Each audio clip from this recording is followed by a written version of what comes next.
Pleasure to welcome Gagan Kurana for this seminar. Gagan is the co-founder of Maxiterra. He was the head of country operations and partnerships and leads the Grow Africa engagement in partner countries at the World Economic Forum. He has extensive experience in developing new value chains, agricultural supply chains, innovative solutions for resolving difficult supply chain problems, and managing related sustainability issues in food, water, and waste management sectors. Before his current appointment, he was working in Latin America, so he also speaks excellent Spanish if anybody would like to ask a question in Spanish afterwards, where he led agriculture, water, and waste-related projects. So thank you very much, Gagan, for joining us today, and I will leave you with the presentation. Thank you, Nina. Hi, everybody. Good afternoon. Actually, if you see the presentation, it is a presentation which I did last year for your 50th anniversary. And, so I was asked to sort of repeat it today for the people who didn't have the opportunity to see it last year. So apologies to those who had seen it. So I think it will be just as a heads up that this presentation has already been made at seminar. So the idea which I'm going to be sharing today is regarding how agribusinesses can be instrumental in helping agriculture become much more efficient in terms of market linkages and partnerships. Because you being a research institution, as I was just mentioning also just now during a discussion, incremental gains which come from research are now very incremental, let's say. The increase in productivity is now 1%, if that, most of the years on a year-to-year basis. So most of the improvement which has to come from improved systems where there's less wastage, there is maximum usage of resources which are available. There has to be also incentive to improve productivity using all the technological levers which are available. Now, for many reasons, this is not happening. I'll share why that is not happening in my presentation today. And also, I think as we go through the presentation, if at some point of time somebody really has a sort of a disagreement or a question, just interrupt, and we'll just have that interaction at that time because it may help with the discussion. So it'll be more like a discussion, hopefully, if we can have some interaction. And let's jump right into it. Okay, so I will not go through the details of this, but all these charts basically show most of them. Is it? It was on, I thought. Now it is on. Yeah? Can you hear me better now? Okay. Sorry, I thought it was on. So basically what these charts show is that the food system or agriculture is in trouble. Why it is not meeting the needs of the society as it should today. We saw a huge leap forward with the Green Revolution in the 60s, 70s, but those gains are not happening at the same pace in newer geographies, for example, Africa. So if we see how the improvement happened in many other Green Revolution countries in 60s, 70s, those gains are not there. What is happening is that the output, if we look at it from 1975, in developing countries, and this is the chart which is here, is really flat on a productivity basis, on a GDP basis. And this is worrisome because farmers basically are not earning more. This is what this shows compared to GDP growth in rest of the economy. So share of agriculture as part of GDP is falling. And that is worrisome because that means farmers are making every time less money from agriculture. Now, what is happening is that there are many levers available to policymakers, to researchers, and what is happening is that Many of the traditional solutions which the policymakers continue to look at are no longer available. So if you look at, for example, converting more land to agriculture, that is not really a lever available anymore for various reasons. There's not enough water. Irrigated areas cannot be increased to that in that much speed. Also, we are seeing that the environmental impact of agriculture is quite big. It is one of the big emitters of greenhouse gases today and globally as well. So there's this sort of understanding or push towards making it more sustainable. And this is also one thing which we need to see how that is possible. I think in CIMMYT you have some programs which are looking at sustainable intensification, etc. And but then again, the land is not really available to provide the needs of ever-increasing population. Also, what we are seeing, as I was mentioning earlier, that productivity gains have really flattened, and these are not really happening at the same pace as they happened in the decades which have gone by. There are many reasons for that, but also it is showing that there is a limit to how much productivity per hectare agriculture, how much we can get out of it. Then also what we are seeing is that there is this push towards nutrition, because earlier it was a fact about feeding the world, that is there enough to feed the world? The populations in India, in Asia, which were at the brink of hunger. And what we are seeing now is that as the incomes have gone up, there is a growing push towards how we can have a more nutrition focus in what kind of crops are grown to meet the nutritional needs of the society. Yeah. So what is happening now is that there is an understanding at various levels within the government, within the businesses. Food businesses are changing much more rapidly than the agriculture systems behind them can support that change. So for example, there is this huge push by businesses towards organic. Now, there's not enough organic production available to meet the demand today. And I don't think there will be in the near future either. And this is where what has happened is that the demand is starting getting divorced from the supply systems, because people have a need to have certain type of food which the systems today as they are structured may not be capable of providing. And this is something which policymakers are not really thinking in those terms.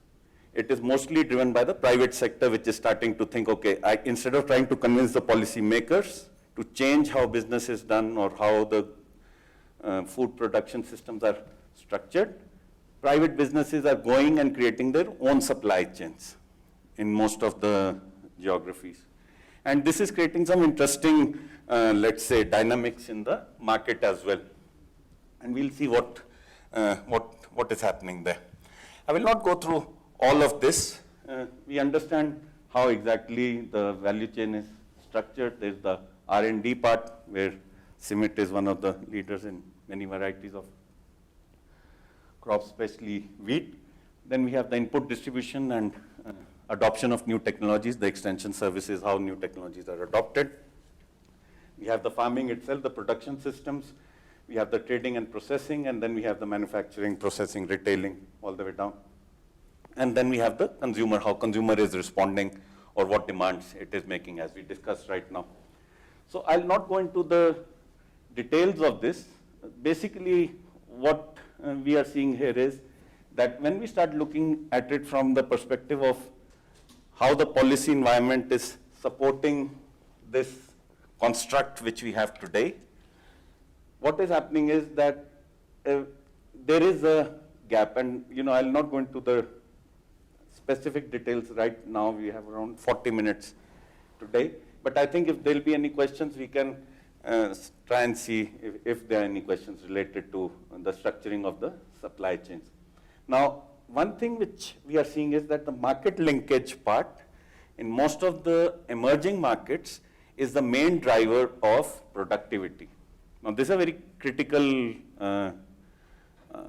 issue, Because what we are seeing is if the middlemen are the ones who are driving the value chain construct in a market, then farmers have all the less reason to go towards more productivity focused interventions. Why? Because any productivity gain gives a smaller piece of the pie with the farmers. And what that does is it leads to a very vicious cycle where farmers virtually stop investing in productivity gains. And I'll go in the subsequently, we'll see why that is happening. And this is a very important part on market linkages. Policymakers have understood that across the world, and most of the new focus is not so much on looking at new varieties, it is also looking at how those varieties are marketed which allow the farmers to earn more. This is now the focus of most of the governments. There's a project which is hopefully underway in Mexico also, which would be looking at those kind of things. Okay. Now, then there are trade-offs as you start moving into new production systems. I'll not touch this. I think let's discuss something else and maybe we'll come back to this. Basically, what we are seeing is how do we increase agriculture GDP? How do we increase farmer income? How do we ensure food security? And how do we do all of this in a sustainable manner? These are the questions today which the policymakers basically have to answer. Now, what are the answers?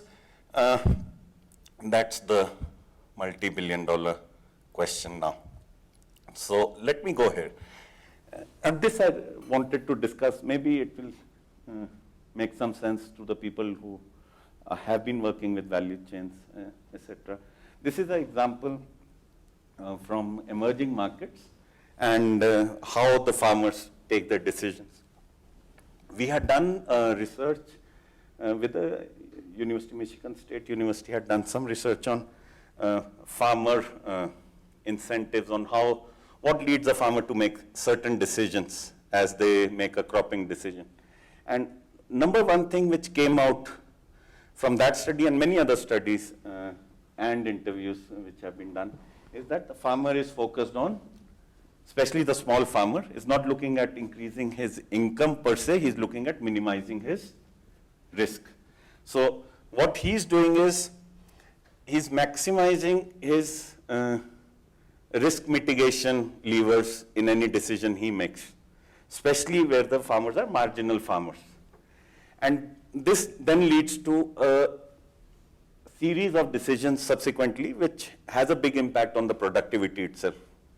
So what happens is if the farmer has said that, okay, my main focus is to ensure that my family does not die of hunger at the end of the growing season, he takes certain decisions accordingly. What does he do?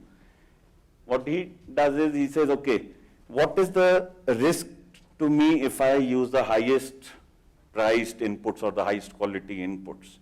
Okay, it's so much money. If I don't use those, okay, I will lose so much of productivity, but my outstanding, if there's a total crop failure, would be that much lower. So he's going towards lower investments with a clear idea that it will give him lower output as well.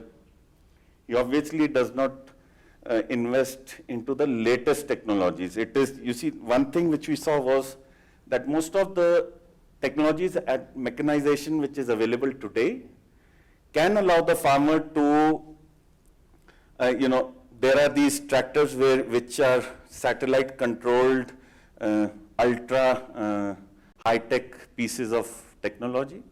But what is happening is that the gain to the farmer who's driving it manually or who's a small farmer is minimal.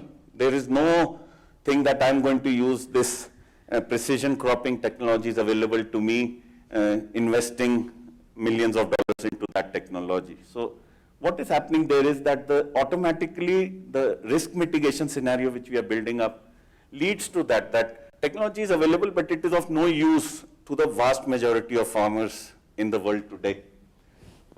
As obviously, most of them are sharecroppers or renting the land. They are not owners. Most of the farmers in emerging markets, again, they will not do any investment into land improvements. Also, then what is happening is that one instrument which could help them to mitigate the risks, which is availability of insurance, is not really available to the smaller farmers today.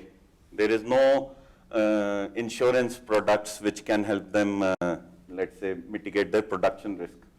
Also, then they don't have the surety on what price they will get in the market. So what is happening? So the farmer says, okay, I will go for a productivity levers, but then they don't know what price is available to them at the end of the harvest season.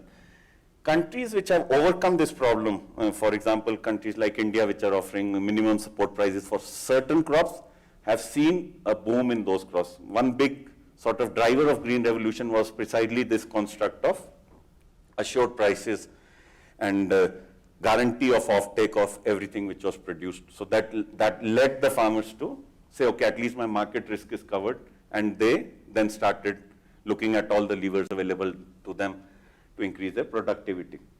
But this is for the vast majority today not available. And then obviously there's not enough training. Why? Because they are not really paying enough to justify the cost of extension services which need to reach them. So what all of this is doing today is that it's creating this vicious cycle where billions, I don't say millions, but billions of dollars are being spent. Africa is one good example. I work a lot in Africa. There are organizations like FAO, AGRA. These organizations are trying, funneling billions of dollars on, bringing the latest technologies, seeds, etc., to the farmers. But that's not having an impact on the productivity. And this is where everybody is scratching their head, why it happened in a certain context and why it is not happening in another context. And we are coming to the conclusion that one of the reasons could be that there's not enough incentive available for the farmers to improve their productivity. Okay, now is it possible to break this vicious cycle? We think yes. We have done some work in smaller countries like Rwanda in Central Africa, and we see that there is a big possibility on improving production systems if market linkages can be improved. I'll stop here 1 second, and I'll see if there are any questions, any doubts, or I'm really, yes, please. I'm following your argument, but one of the elements that I was thinking that was out of one of your first sentences about previous solutions and current solutions was this idea that agriculture has a multifunctional role for farmers, that it's not only related to productivity, it has sometimes a cultural meaning and environmental purpose, and that's something that is very evident sometimes in countries like Europe, the ones of the European Union, that are given subsidies for maintaining, keeping the landscape for cultural purposes, about that. In countries like US or Mexico, we continue a lot with the paradigm of productivity in the policy level, but at the farmers level, they use all these functionalities of farming for doing that. In relation with that, and coming to this diagram that I find very, very interesting, and I'm wondering if it's really not that there's not enough subsidies or like incentives for farmers being more productivity, but perhaps it's because agriculture is not playing that role for them. It's playing a different role. And in that sense, I'm wondering if it's that vicious cycle, it's not more related with trying to change power relations, coming back to feminist approaches about all these things, about poverty and social inclusion and exclusion, more entering into power dimension of trying to break marginality, discrimination, exclusion, more than thinking that by a specific innovation you can take them out from this poverty cycle. Okay, so if I understand your question correctly, so I'll just sort of paraphrase what you have asked so that I'm understanding it correctly. What you're saying is that not only is it a question of risk mitigation for marginal farmers or small farmers, it is also a construct of empowerment or disempowerment of certain groups of farmers who are not able to benefit from productivity gains because they are in some ways excluded from productivity systems, or am I understanding it totally wrong? No. I'm starting my argument from a different perspective. My Yes. point is that perhaps these subsistence farmers, the main role of agriculture is not related with the logic of productivity, but with a different logic. Agreed. And in that sense, agriculture is playing a different role than the True. role that you can expect for Okay. like, commercial farmers that are looking for productivity and for selling their products. Like Yeah. said, for instance, some of these subsistence farmers, they eat what they produce. They Yes. are customers of what they are producing. Yes. So the logic of production doesn't stand necessary in relation with low productivity. And in that sense, following more an argument of gender and social inclusion theories, we would say that their situation of poverty cycle, it's not only linked with farming, but it's more of their way of living, and in their way of living, they are suffering exclusion and marginality that are related with power relation. With Yeah, what okay. land they have, it's what I'm saying is this poverty cycle, you really have to break it thinking in the bigger context in which, with the people with whom they interact, in a bigger context Yeah. about land access, about political participation, about a lot of things. Okay, so I think one thing which also I think came out in this question is many times we equate this question of productivity being equal to income gains, which when we really get down to the economics of on-farm, economics of it, it is not really correlated. And we can go into the details of that. So that is one part of that equation, that productivity does not always lead to higher incomes. So once we understand that, the issue then becomes what is the main driving force, and I fully agree with you. The farmer is not motivated by producing more, he is motivated by earning more. And that is the central thesis of this argument. Now, if we look at the example, and we saw this example in Tabasco here in Mexico for cacao farmers.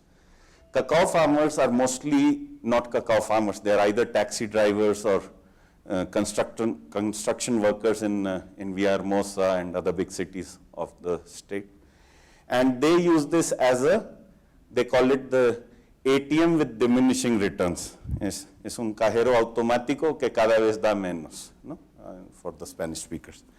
Why? Because they go at the harvesting season, park their taxi, take out all the mazorcas which are there, and go and sell whatever comes out of it. Someday somebody will come and maybe buy their land, or if they need the money, they'll do that. So yes, it is not fulfilling neither a cultural construct, neither is it fulfilling any kind of a basic source of income for those farmers, again as an example. So there, for billions of farmers, there may be hundreds of thousands or maybe even millions of different situations or dynamics which might be at play. So we did not go too deep into deconstructing the reason for that. We said, okay, if the main driver is income, and this, as I said, from various surveys, we did find that, and this is not rocket science. We understand that the main motivation for many people is economic betterment for themselves and their families. So this, we are looking at it from a very basic level, that what if we were able to assure a certain minimum income which takes care of the survival concerns of the farmer. It's a huge issue, because if you look again at examples in India, farmers commit suicide when they are unable to meet their debt obligations. Why? Because they are under so much pressure to not be in that situation where they are being pressured to pay either mostly to money lenders. It's not so much banking systems. And this is where what is happening is, it's leading to decisions which are totally not aligned to higher productivity gains. So this is the main reason which we are seeing with smaller farmers. Now, when I say smaller farmers, I'm not strictly speaking of subsistence farmers, and you're extremely on the right track with that question. Subsistence farmers are totally focused on their garden crop to come in and somehow fulfill a part of their dietary nutritional needs for the year. And those farmers will have to move out from farming. We have tried all the permutations and combinations to see if there is a way that it becomes more productive. So in Rwanda, there are farmers with 0.25 hectare, quarter of a hectare plot. There's no way it is going to, we have thought which crop is there which with a quarter of a hectare will allow that, there is none. Or if there was, okay, maybe if you're in Seattle and you're an organic farmer and selling your lettuce for, I don't know, for $8 a kilo, I don't know. Some extremely non-normal situation, it might be possible. But really, for a Rwandan farmer, that quarter of a hectare is not an, so that is where we are coming to the next, which is a good segue into that is, are there any systems which can be created where the farmer does not lose his land by the very fact that that land is not productive, but that land keeps giving becomes part of a productive system. Now this is I think the critical question which we need to understand from any part of the value chain, because if the land itself is not producing optimally, then we are in trouble. Now let's see how exactly the value chain works in that. And this is again not nuclear science. We understand how this generally functions. So they are the input suppliers. They give it to the distributor, sub-distributors who supply it to the farmers. The farmers, when they produce something, sell it to the aggregators who sell it to the broader consolidators, bigger players, maybe like Cargill, ADM, etc. And this is a very simplistic schematic. Normally there may be many more sort of sub boxes in these columns here.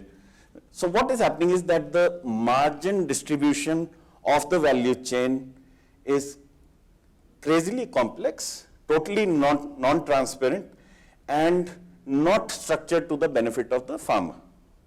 This is the truth. It is either to the benefit of the buyer who's saying, okay, I cannot pay more than a certain price, otherwise, I'm uncompetitive in the market, whatsoever, or I have substitutes, etc.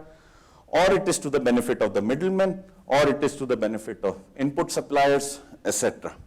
Now, input suppliers have been the first group, at least in our interaction with these, who woke up to this sort of understanding that if they were to approach this group which was not being attended, this small farmer, who are not subsistence farmer but small farmers, they will need to have a focus on farmer incomes. So companies like Syngenta started moving towards, okay, how do I ensure farmer income? They started collaborating with these players here, and they said, okay, will you give me a contract assuring of a certain price at end of the season if I give you this quality and this quantity at this point in some geographical location. So these are the new kinds of value chains which I mentioned earlier. This is moving out from a government policy-making construct, it is moving to a market-driven construct.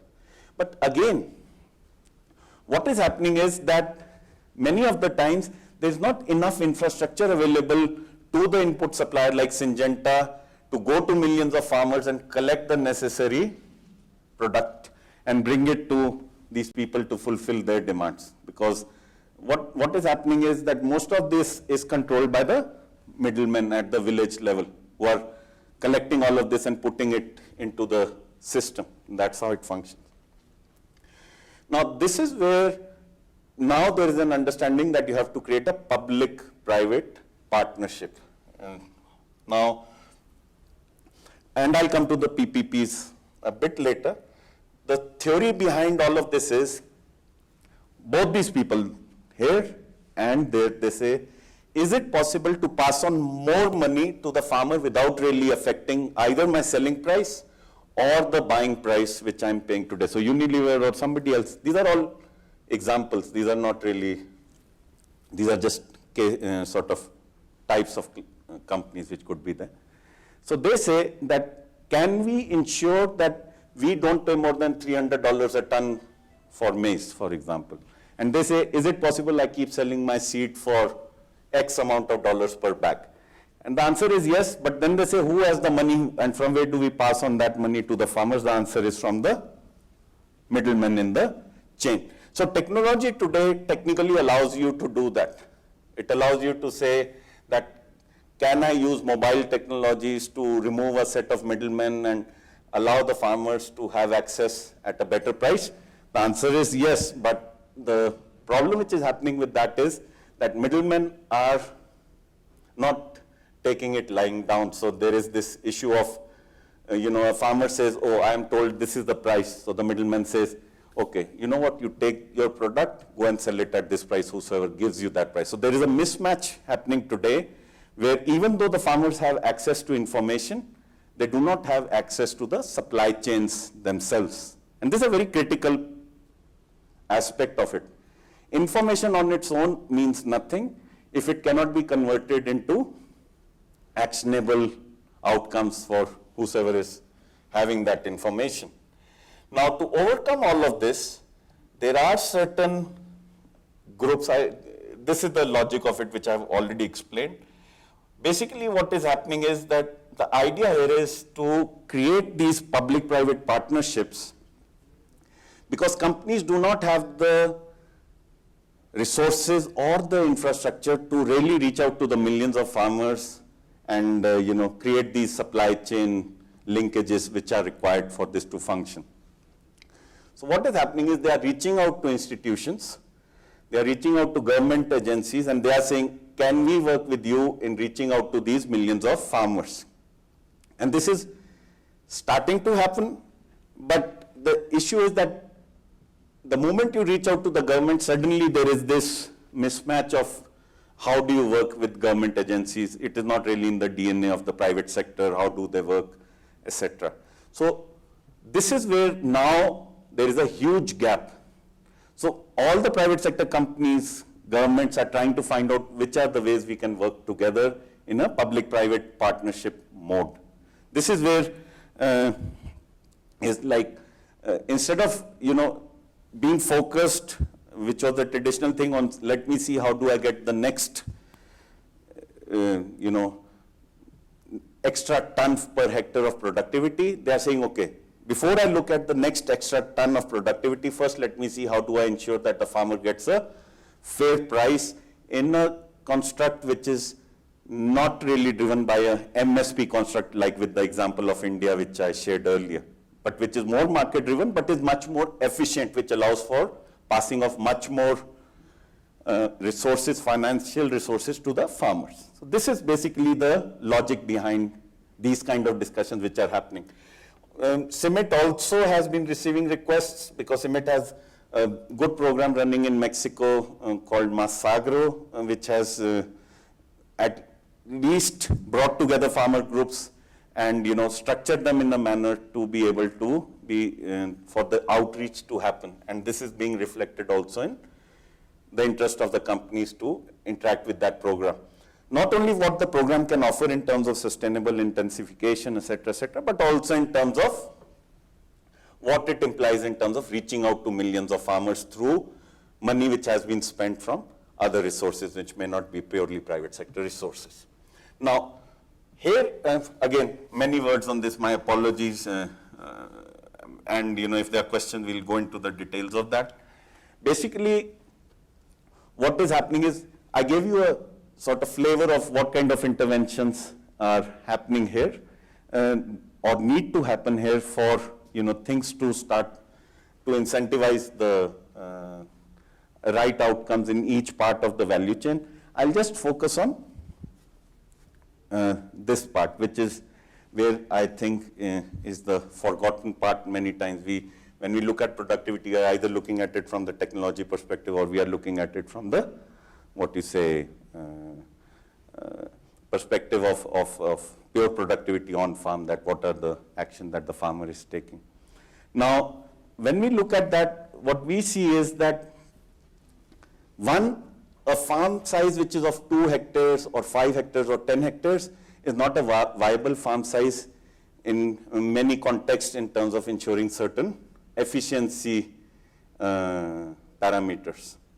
What do we mean by this? What we are seeing is that a farm size which is 60,000 hectares is extremely inefficient, and a farm size which is 5 hectares is equally inefficient. In many ways, the 60,000 hectare farm is even more inefficient than a 10 hectare size farm, and it's a totally different presentation.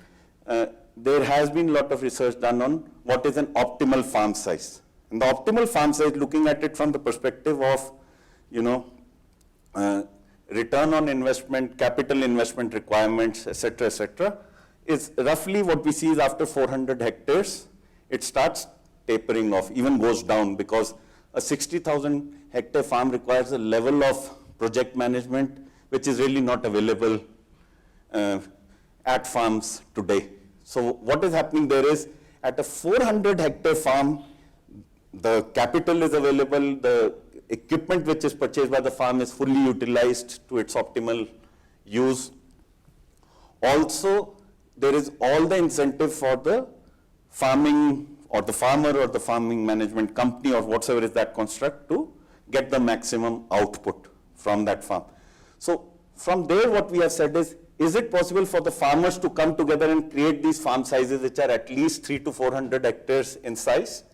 And the answer there is that yes, it is possible. We have tried this at 100 hectares in Rwanda, because as I said, in Rwanda, the average farm size is half a hectare. And some farmers are even below that average, right?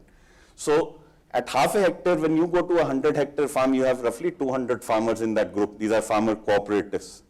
And that is where what we are seeing is that the productivity gains are really notably improved, just by the fact of bringing together those mini farms and consolidating them into a 100 hectare unit. None of the farmers lose their ownership. We create a special purpose entity which is only structured to manage that cooperative.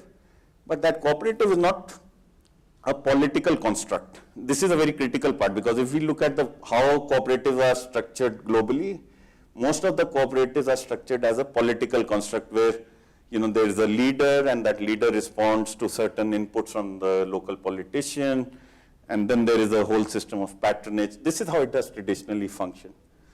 But the government in Rwanda decided they did not want these political constructs. What they wanted was efficient entities which were able to commercialize the output from their operations. And this is where these SPEs have been thought of, but have not been implemented in Rwanda yet. These are still being managed at the cooperative level. Now, what does a SPE or a special purpose entity do in the PPP construct? It has ownership of farmers, it has ownership of the government, it has some ownership or investment from even private sector companies if they want to invest. And this SPE has only one, let's say, focus, which is to ensure highest income for its members, which are the farmers, who are the main beneficiary members of that.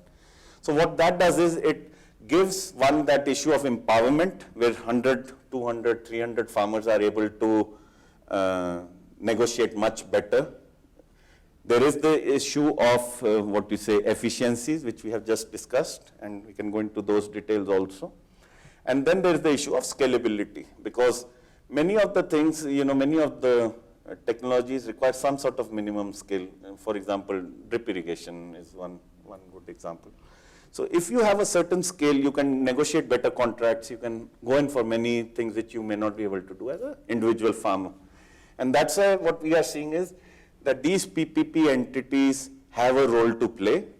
And this is one of the suggestions. There could be other constructs, and you might have seen people who work in the field may have seen other examples of that. And this is where we have been working quite a lot with governments, companies, and farmer groups in trying to see what kind of legal structures they have. I'll not go into those details now, etc. But this is one example of how the SPE structure works with governments, private sector, NGOs, farmers, etc., working there together.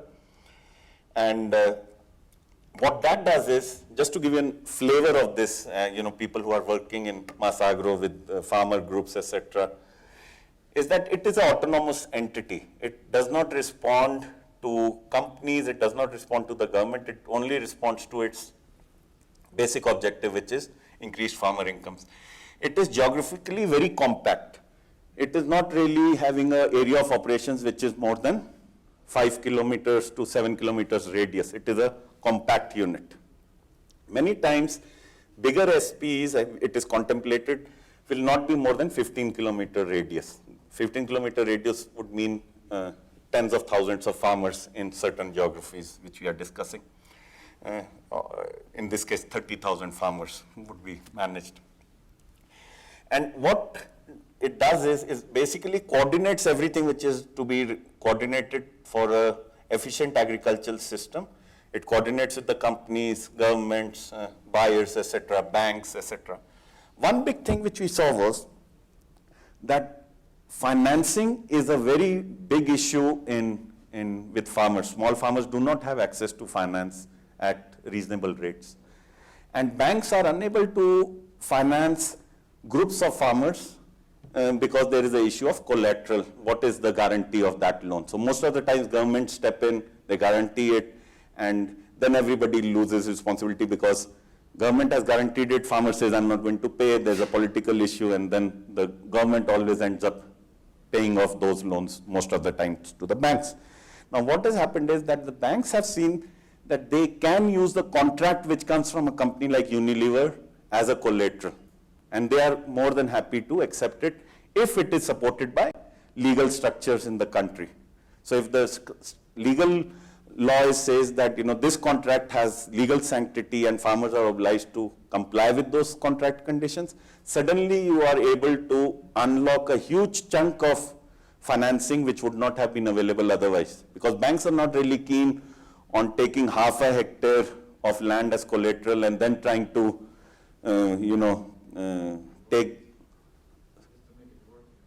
it is just not cost efficient. So what banks say is, okay, I will not take the land as collateral, I will use the contract as a collateral. And that totally changes the dynamic of how farming happens or how the financing for the farming happens in the villages. I don't know how are we with the, but we can stop in 5:10 and have some more questions. So more or less, this is what, what we are discussing and why these kind of structures can be useful in many different contexts. Okay, so I'll not go into the next steps. Generally, this is what is happening now. I'll just stop here. We'll have some questions and then maybe we can go into details of some of the slides which I had skipped as we were doing the discussions. So I'll stop here and take if there are any questions.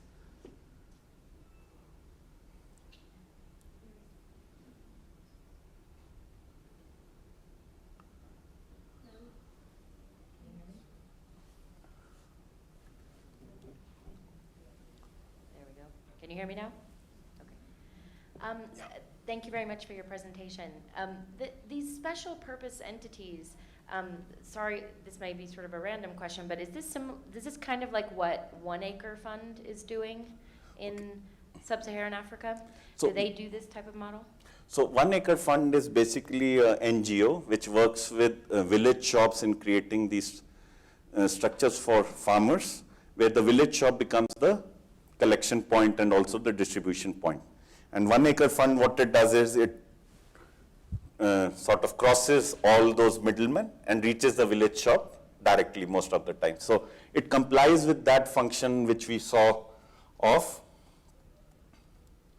here. So One Acre Fund, if let's imagine One Acre Fund is here, actually One Acre Fund is somewhere here. It takes products from Yara, Syngenta, all these companies and takes them to the geographical point where the demand is, right? But the problem with the One Acre Fund model is that the farmer still doesn't have any transparency or control on what is happening after the village shop.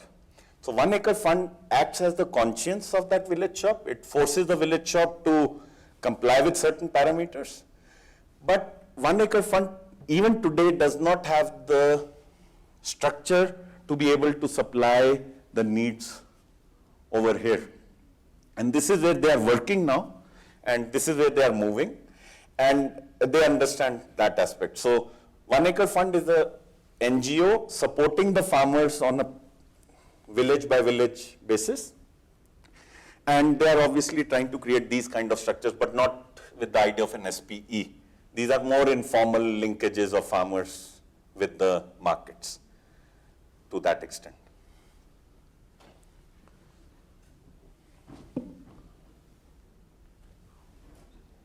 Hello, you just mentioned that the small and marginal farmers are not sustainable, no way sustainable, you mentioned.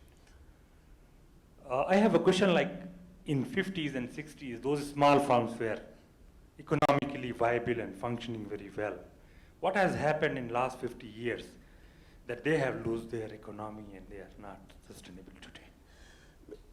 I think this is, the crux of the whole, everything which is wrong with the farming systems of today. So two main things have happened. One is that if you look at the farm gate prices today compared to what the farm gate prices were in the 60s, the increase has been marginal. There's virtually been no increase in the farm gate prices when you nominally adjust it for inflation, etc. So what is happening there is that, one, that has obviously depressed the farm incomes to that extent. It has not kept pace with how the inflation has grown in other sectors.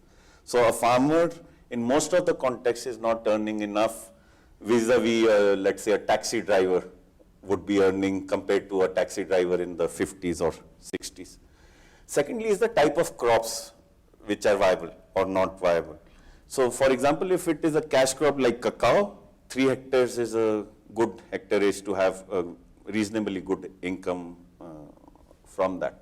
But if you are speaking about wheat or maize, it can give, in India, farmers earn good money out of those 3 hectares, 7, 8 acres, gives a reasonable income for them to survive on. But in most of the other parts of the world, that is not possible, because a farmer in Punjab region of India may be getting the most optimal output and a higher price than he would have gotten anywhere else. So that makes it viable for him. But in most of Africa, those conditions are not available. And what that is doing is precisely, one, leading, as we discussed, to that vicious productivity cycle where there has no incentive to increase the productivity because they are not sure how much income they will get at end of the harvest cycle. And this is where I think we need to work with the farmers on saying, okay, how do we help increase their income by making the systems much more efficient if the prices are not going to go up, which is the case at this moment. And prices are not going up also very artificially, because most of the low prices are coming from subsidies happening in the northern hemisphere, in United States, in Europe, where these are direct subsidies to the farmers, which do depress the prices for the rest of the world, because it is a commodity which is being traded at a global level. I think, Gagan, another thing which I remember last maybe 30, 40 years of my experience in the farm. At that time, the farm community is well connected with the region society.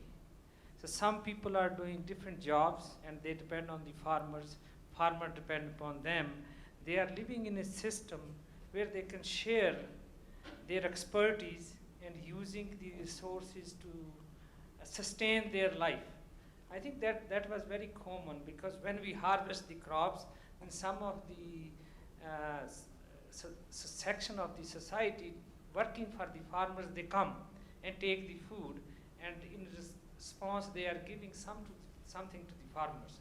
I think that system was very much efficient that time, but I think as we progress, we are making progress, but I don't think in real sense it's progress, because we are disconnected with the broader economy. Yes, I agree. Yes, because this is a very important point, because per hour wage, if you look at it, I don't know, with a banker in a city, is totally divorced from per hour wage on farm. So in that situation, it is very difficult to justify or ask a farmer to take that much lower wage and do it as he was doing 30 years ago, because the other alternative he sees is the one with the car and a banker or a bank teller even, who's earning big amounts of of money. So the economy, on-farm economy has totally divorced itself from the broader economy. And this is the main question which I was mentioning, that farm gate prices in real terms have really not kept pace with everything else in the system. I see some doubt here. I'll just come back to you, Omar. Sorry, but it's the doubt, I don't know. The doubt is that a lot of commodities or products have gone down in price over time. Yes. Garments are, in real terms, a fraction of the cost they were 30 years ago. Machinery is much cheaper today than it was. So that argument doesn't really hold. Because Doesn't it holds for all economic No, but sectors. let us see. There are two things which go against that. One, that agriculture is not a transferable activity. You cannot take all the garment manufacturing jobs from Los Angeles and transfer them to Vietnam, which has happened in garments. You can't do that with agriculture. So basically, in agriculture, United States is the Vietnam of agriculture. So if we look at per ton cost realization by a farmer, the lowest margins are earned by a US farmer today.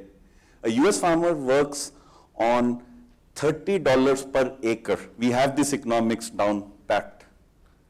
So this is his non-subsidized margin. $30 an acre really is no income for anybody. It is not it is like rock bottom, and they have made it into a fine art in the how to ensure those $30. Some even do it on 20. Iowa farmers work on $20 an acre on an annualized basis. Why that happens is that a farm which is 5,000 acres farm on $20 an acre gets $100,000 income, which is okay, and then he gets a boost from a $150,000 subsidy. So this is how the system is structured today. And what, to your argument, if garment jobs have moved eastwards, agriculture productivity is, the bottom line is defined by Iowa prices today. Mexican farmers face that every year. So your Chihuahua farmers and Sinaloa farmers, or now Campeche farmers, every day or every year have this issue because it is artificial. If you look at maize prices today, there's no reason for them to be at the level they are in any context, right?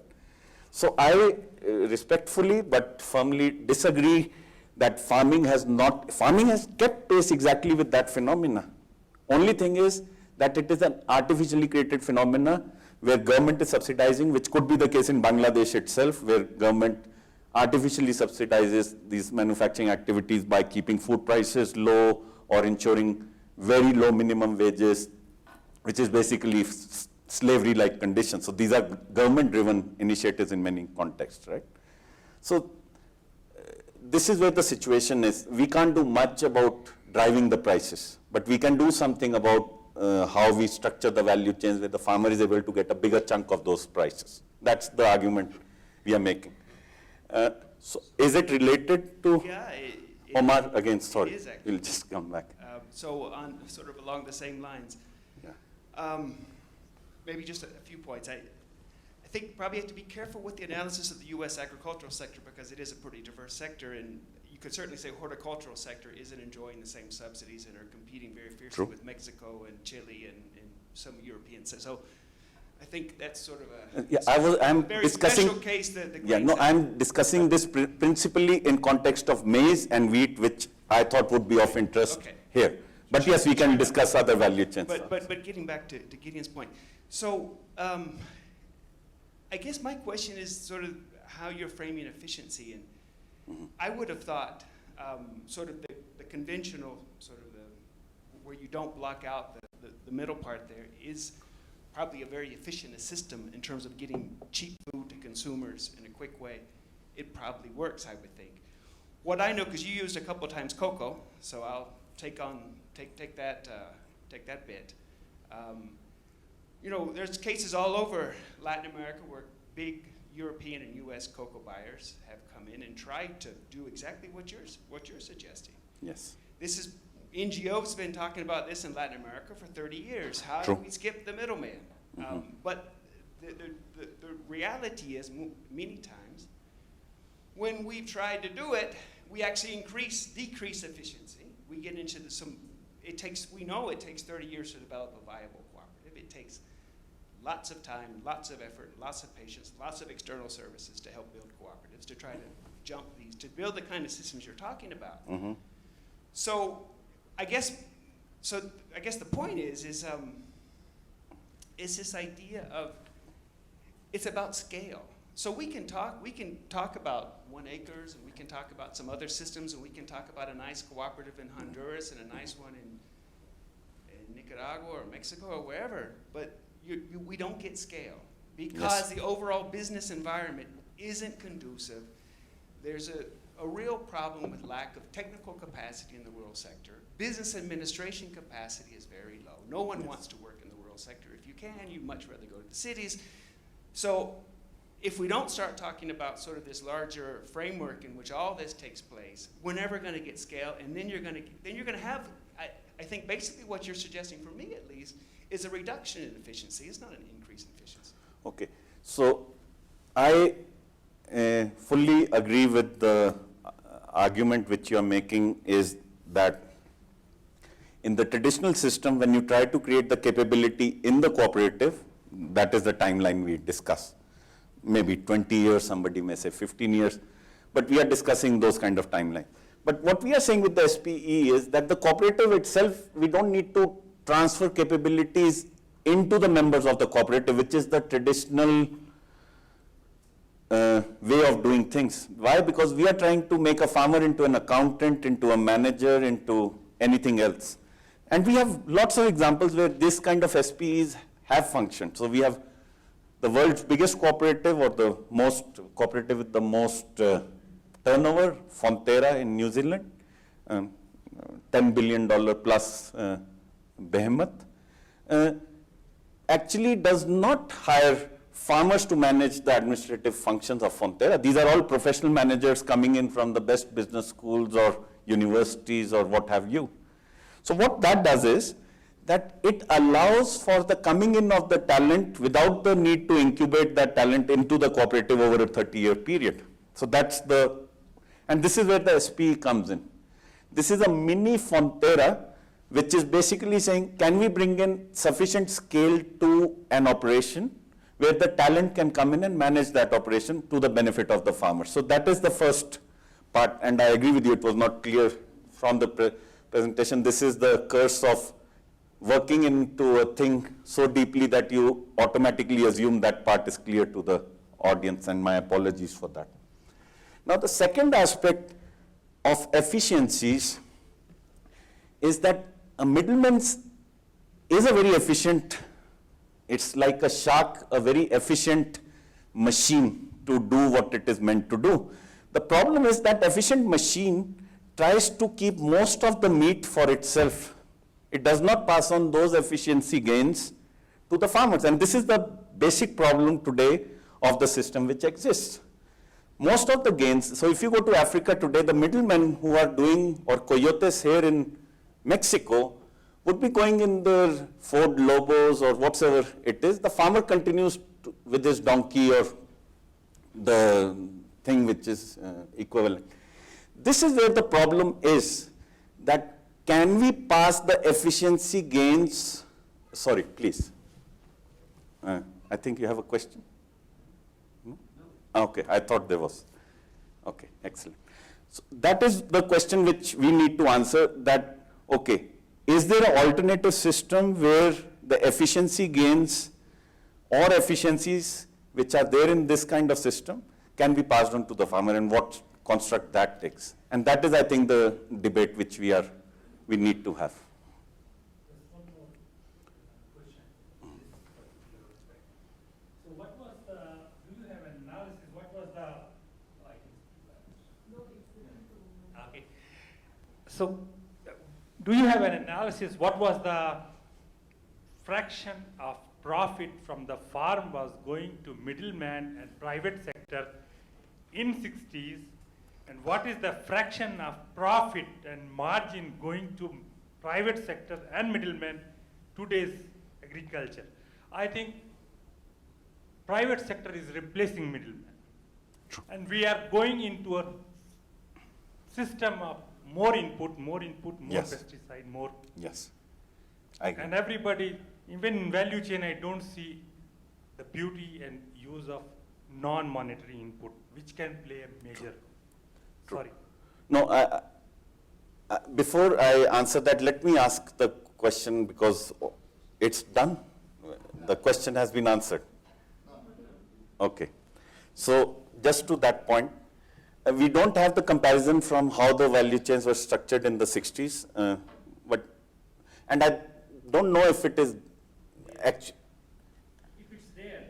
It is there. The information, all information exists somewhere, and we can try and get that. But I don't think it would really answer the question. The answer is how is it structured today in the context which we are discussing in Africa. And we can also compare it to 60s. But even if we compare it today, when we look at the margin pools which are available in each sort of big sort of chunk of the value chain where it is, we see in the input side, the farmer is paying a premium of 30 to 60% from the company to the farm. And when we look at the output side, it is between 20 to 100%. Again, it is Africa, because we may see more efficient systems in certain geographies. United States would be a much more efficient system which may be working on 5 to 8% on the output side, but India would be working again on sub 5% margins in the village trading system. But this is the context which we are discussing in Africa and many other countries. So these are very big margins to leave on the table for the chain itself. And this answers the question of the gentleman who was saying that today these chains are efficient. Yes, they are efficient in maximizing the profit of the people in that chain. But are they efficient in meeting the needs of the farmers is the question. And again, we need to discuss that not in the US context, because US farmer is much more aware and much more connected farmer who has the access to infrastructure. We need to discuss this in context of an African farmer or a farmer in a geography which is quite remote and not that well connected. So I just have a small exploratory question. In different geographies, how receptive are farmers to these SPEs, and how much of the middleman's take SPEs put back into farmers' pocket? Is it 5%, 10%, or So- more than what they would otherwise make, or what is it? So we have examples from 4 countries now. So we have examples from Tanzania, mostly East Africa, which is where we are working, and there are some other examples which I can share. So the examples which you have are from Tanzania, Malawi, Rwanda, and Kenya. So these are the 4 countries we have the example from. The farmer incomes have gone up between 20 to 30% in these contexts, but with a caveat. The caveat there is that most of this has been driven through a buying program which is called of the World Food Program. It is a UN body which supplies products, food products to people who are either very marginal or who are in a disaster zone which require relief. So this program has been constructed in conjunction with the World Food Program. And World Food Program is providing a lot of the infrastructure support in creating the systems on the ground.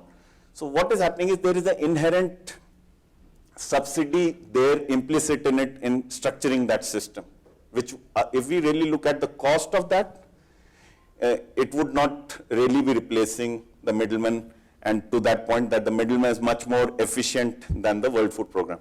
But the thing which we are seeing, and which is the most interesting part, is once the value chain is structured and running, the case being Rwanda, it functions marvelously well. It passes on those 20 to 30% margins to the farmers.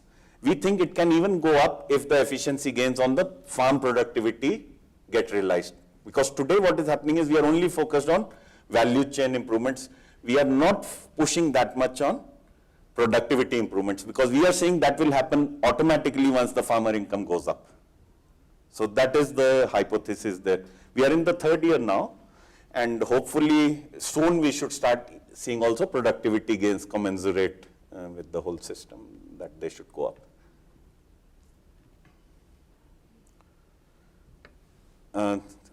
So Omar, your question is still there? Sure. Okay, so apologies. Well, thanks again. I agree that this new way of doing things might might change the rules. My question is, where do you think this process should start from? I mean, everyone follows their own agenda, government and private sector. So do you think, I mean, there's someone who should initiate this? Yeah, mostly these programs are initiated by NGOs like One Acre Fund kind of, or bigger NGO types like the World Food Program. We think once there's sufficient case examples of this available, in which farmer incomes have noticeably gone up, our hypothesis is that it will become much more widespread and the governments will start stepping in more, because at this moment it was driven by the UN/NGO entities, and the governments had to be convinced to sign up to this program. But we think now, for example, government in Ethiopia has started looking at this, and they have initiated a program, which is a market linkage program along with storage, etc., which is very similar to this kind of, it does not have a SP, it is driven by the cooperatives, because in Ethiopia it's a very government-centric system. But yes, governments are starting to look at these examples and starting to implement similar structures. Please.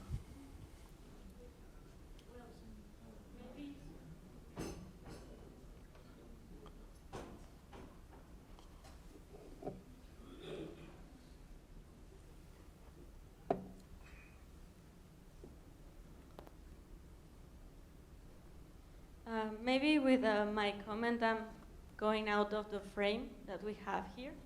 I'm not sure, but also you've been talking about the phases of the supply chain, or what we've been trying to modify or prove. But what about the farmers? You were saying the 30% income, but are you making sure that that income is used properly? That they are using it properly? As they were saying, maybe the consolidators, they have the administrative knowledge or other type of knowledge that the farmers or the aggregators don't have. But if you want to jump the aggregators and the consolidators and just go straight with the buyers, what has been doing, or what you are intended to do to prepare the farmers to, I don't know, to invest their money properly, to keep the right touch with the buyers, or those type of things. I think the main point here are farmers, and I don't know if you have something. No, to be honest, on this point, there was some discussion on having this aspect on, how that money is spent. In some culture, there was the fear that increased higher rates of alcoholism or something. But I think our focus is purely on increasing farmer incomes. We have discussed that, and by the decision makers within the policy group or the decision making group, the decision was, for the moment, just focus on increasing farmer incomes without really trying to have that attitude of, let me tell you what to do with that money. So at this moment, we are not. Okay, so I think we are also out of time, and I thank you for your questions, and thank you so much.